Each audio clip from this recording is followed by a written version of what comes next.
رحمت اللہ علیہ درویش تھے دلی کے، بہت سارے لوگ مرید تھے، ایک بڑا خدمت گزار مرید تھا، مزدوری کرتا تھا، غریب تھا، تو 6 بیٹیاں تھیں اس کی۔ حضرت صاحب کے پاس روز آ کے کہتا حضور بچیوں کے لیے دعا کرے، اللہ کوئی اسباب پیدا کر دے، ایک بچی کی شادی کا خرچہ 1000 دینار ہے اور میں غریب ہوں۔ حضرت صاحب دعا کر دیتے۔ خانقاہ شریف کے تھوڑے ہی فاصلے پر حضرت جہاں بیٹھ کے مریدوں کی تربیت کرتے تھے، اس سے تھوڑا ہی فاصلے پر نا ایک عیسائی رہتا تھا، بڑا مالدار تھا، بڑی سارے اونٹ، گائیں، بھیڑ، بکریاں رکھی ہوئی تھی، اور حضرت شرف الدین رحمت اللہ علیہ کی بڑی مخالفت کرتا تھا۔ اور یہ جو آپ کا غریب مرید تھا، یہ اس کا پڑوسی تھا، ایک دن بلا کے نا ان کو کہنے لگا کہ تو کدھر جا کے جو ہے وہ ٹکرے مار رہا ہے، وہاں سے کچھ نہیں ملنے والا، وہ تجھے کیا دیں گے جن کی خانقاہ خود چندے پہ چلتی ہے، مدرسہ چندے پہ چلتا ہے، مسجد چندے پہ چلتی ہے، تیری بیٹی کا معاملہ کہاں حل ہوگا؟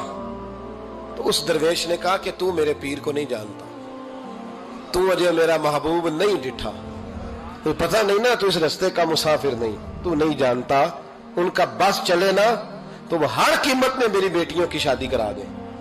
اب وہ عیسائی تھا، کہنے لگا اچھا چلو ٹھیک ہے، اگر اتنی بات ہے نا تو جاؤ ان سے جا کے کہہ دو کہ 6 سال کے لیے میرے ساتھ معاہدہ کر لیں، وہ میرے جانوروں کو چارہ ڈال دیا کرے، 6 سال ڈیوٹی کرے، میں 6000 دینار دے دیتا ہوں۔ وہ میرے ساتھ 6 سال میرے جانوروں کو چارہ ڈالے، رکھتے ہیں نا آپ چارہ ڈالنے کے لیے ایڈوانس پیسے دے کے، اب تو لوگ انہیں بھی غلام ہی بنا لیتے ہیں، بڑی تھوڑی تنخواہ دیتے ہیں، ظلم کرتے ہیں، پورا معاوضہ نہیں دیتے۔ حضرت شیخ شرف الدین کے بارے میں وہ کہنے لگا جا اپنے پیر سے جا کے کہہ کہ میرے جانوروں کو 6 سال چارہ ڈالے، میں 6000 دے دیتا ہوں، تو جو کہتا ہے ہر قیمت پہ جانے کو تیار ہے۔ اس نے جب یہ بات کی تو مرید نے ناراض ہو گیا، وہ لڑائی ہو گئی، گربان پکڑ لیا، جھگڑا ہوا، بات بڑی دور گئی، اس طرح کی بات کرتا میرے حضرت کے بارے میں، تیرے جیسے کئی میں وہاں کام پہ رکھا دوں۔ جب وہ بڑی بحث ہوئی، بات محلے میں، علاقے میں پھیل گئی، دنیا نے سن لی، تو شیخ شرف الدین تک بھی پہنچ گئی۔ اس طرح جھگڑا ہوا ہے، لوگ سو گئے عشاء کی نماز کے بعد۔ حضرت صاحب نے نا سر پہ کپڑا لیا، اس عیسائی کے دروازے پہ دستک دی، وہ باہر آیا، فرمانے لگے لوگ تو سوچ سمجھ کے ملازم رکھتے ہیں، تو نے بھی تو سوچ ہی لیا ہوگا، تبھی تو مجھے آفر کی ہے، تو اپنی آفر پہ قائم ہے، واقعی مجھے رکھ لے گا اور 6000 دینار دے دے گا؟ کہنے لگا جا بابا کام کر اپنا۔ فرمایا نہیں، تو نے اتنے لوگوں میں بات کی، اتنی بحث ہوئی، تو قائم ہے؟ کہنے لگا میں تو قائم ہوں، پر آپ نے نہیں قائم رہنا۔ فرمایا میں سوچ سمجھ کے آیا ہوں۔ اس نے کہا آپ ڈیوٹی کریں گے، بحثوں کو چارہ ڈالیں گے؟ فرمایا ایک شرط، بس جب اذان ہو جائے نا تو مجھے رب کی نماز پڑھنے کی اجازت دے دینا، باقی صبح و شام جو تو کہے گا۔ اگر اس غریب کی بیٹیاں بیائی جائیں تو مجھے اور کیا چاہیے، اس کی 6 بیٹیوں کا بوجھ ہے اس کے سر پہ، تو مجھے رکھ لے۔ اللہ اکبر۔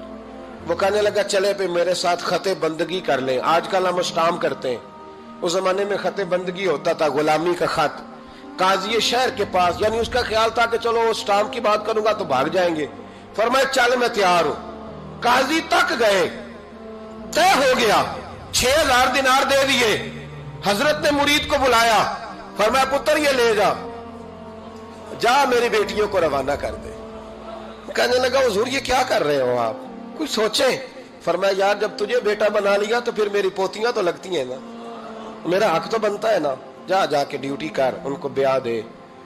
بات پھیل گئی، بادشاہ بھی عقیدت مند تھا، وہ 12000 دینار لے کے پہنچا۔ کیا بتاؤں ان رب کے بندوں کا دل کیسا ہوتا ہے، کیا درد ہوتا ہے، کیا رنگ۔ 12000 دینار لے کے بادشاہ آیا اور آ کے حضرت کو پیش کیے کہ حضور آپ دیں اس عیسائی کو ڈبل دیں اور جائیں کام کریں۔ آپ فرمانے لگے تو پیسے دے، شرطیں نہ لگا، میرا جہاں دل کرے گا میں خرچ کروں گا، مجھے تو مزہ ہی اب آنے لگا ہے، ابھی تو لطف آ رہا ہے، ابھی تو ذائقہ آیا ہے کچھ کرنے کا، پیسے دینے ہیں تو دے، پابندی نہ لگا، جہاں میرا دل کرے گا میں۔ اس نے کہا حضور ٹھیک ہے رکھ لے۔ حضرت نے فجر مسجد میں پڑھی، جیب میں 12000 دینار تھے، اعلان فرمایا بھی کسی اور کی بیٹی بھی بیٹھی ہے تو پیسے میرے پاس ہیں۔ وہ 12000 دینار بھی بانٹ دیا، اور 12000 دینار بانٹ کے نا تو پھر چلے گئے کھیت میں چارہ کاٹنے۔ اس عیسائی کو کسی نے بتلایا کہ ان کے پاس تو 12000 آیا ہے، پر تجھ سے جان نہیں چھڑائی انہوں نے، کہ وعدہ یہ ہوا تھا کہ 6 دیں گے تو جائیں گے، جب تک دیں گے نہیں تیرے گھر میں کام کریں گے۔ وہ نا چارہ کاٹ رہے تھے، حضرت صاحب تو وہاں پہنچ گیا، دور جا کے کھڑا ہو گیا، کہنے لگا بابا پہلے تو میں نے مسلمانوں کے اخلاق سنے تھے، اب تو میں نے دیکھ بھی لیے، پر یہ بتا جب 12,000 آیا تھا جان کیوں نہیں چھڑائی؟ تو حضرت چارہ کاٹتے کاٹتے رو پڑے، فرمانے لگے تو نہیں نہ جانتا یہ بیٹیاں سانجی ہوتی ہیں، پتہ نہیں نا؟ میرے رسول پاک نے تو حاتم تائی کی بیٹی کے سر پہ کپڑا رکھ کے کہا تھا بیٹیاں برابر ہوتی ہیں، تو یہ نہیں پتا جب اس کی 6 بیٹیوں کی شادی ہوئی ہے میرے اندر روحانیت کتنی بڑی ہے۔ فرمایا پھر 12,000 آیا ہے تو 2-4 بچیاں پھر گئی ہیں، تو یہ نہیں پتا میں اندر سے راضی کتنا ہوں، میں تیری نوکری کرتا رہوں گا، پتہ نہیں اللہ کتنی بیٹیوں کو بیاہ دے گا۔ اتنا رویا وہ عیسائی کے پیروں میں بیٹھ گیا، کہنے لگا بابا میں نے تیری مخالفت کی ہے پر تیرے قریب آ کے پتہ چلا ہے کہ تو بہت اونچے اخلاق کا مالک ہے، اور اگر تیرا یہ مقام ہے تو تجھے اخلاق سکھانے والے محمد عربی کی شان کتنی ہوگی۔ ظالم کی بولیے جاتے نہیں لوگ جھوٹے گواہ بن کے، وکیل صاحب کو نہیں پتا ہوتا کہ یہ بندہ مجرم ہے جو میرے پاس آیا، کیا مجرموں کے وکیل نہیں ہوتے؟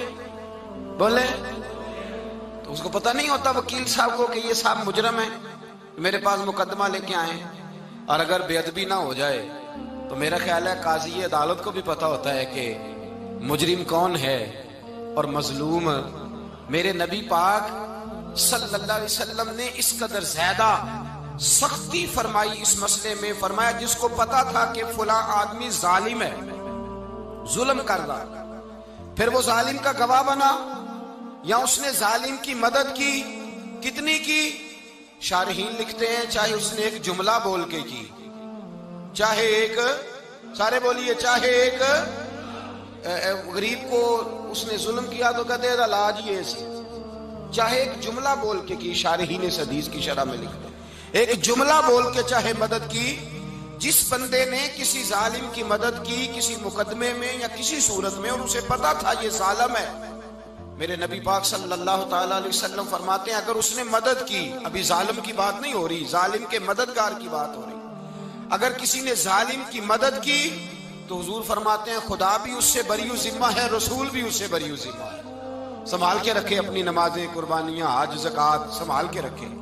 اگر ظالموں کا مددگار ہے، الیکشن آ لینے دے، آپ کو نظر آ جائے گا کون کون ظالموں کا مددگار ہے، نظر آ جائے گا۔ اپنی جیب سے لوگ پیسے دے کے ظالموں کی مدد کریں گے، ان کے فلیکس چھپوائیں گے، بورڈ لگوائیں گے، جیبوں سے پیسے دے گے۔ ہم نے خود آگ لگائی ہے چمن میں اپنے، بے سبب گردشی ایام کو الزام نہ دو، ہم نے خود نور کا ظلمت سے کیا ہے سودا، کر کے توہین سحر شام کو الزام نہ دو۔ ظالموں کے مددگار میدان میں آ گئے، یہ چھوٹا لفظ نہیں، میرے حبیب پاک صلی اللہ علیہ وسلم نے فرمایا جو ظالم کا مددگار ہے سن لے جو سجن کے ساتھ کچہری جاتا ہے، وہ یاد رکھے جو دوست کا گواہ بنتا ہے، وہ یاد رکھے جو کہتا ہے میں مانگی گیا تھا، مجھے بلایا گیا تھا قبضہ چھڑانے کے لیے کسی غریب بیوہ کی جائیداد پہ، وہ سن لے تو مدد کر کے نہیں آیا، تو خدا کے ذمے سے نکل گیا ہے۔ رسول پاک نے فرمایا تیرا میرا تعلق ختم ہو گیا، تو ظالم کا مددگار ہو گیا، پھر تو کہتا میں بے چین ہوں، میں بے قرار ہوں، میں آزمائش کا شکار ہوں، پلٹ کے دیکھ تو صحیح تیرا گناہ کتنا بڑا ہے۔ میرے نبی پاک صلی اللہ علیہ وسلم کا ایک اور فرمان سن لیں، ابن ماجہ ابو داؤد میں موجود ہے، اس حدیث کو آپ نے یاد کر لینا ہے، کر لیں گے انشاءاللہ، سارے کہیے انشاءاللہ، کر لیں گے یاد۔ حضور صلی اللہ علیہ وسلم نے فرمایا اگر تو ظالم کی مدد کرے گا نا، یہ لفظ دل کی تختی پہ لکھ لینا، یہ مکافات عمل ہے، مکافات عمل دنیا، ادھر کرو گے تو ادھر بھرو گے۔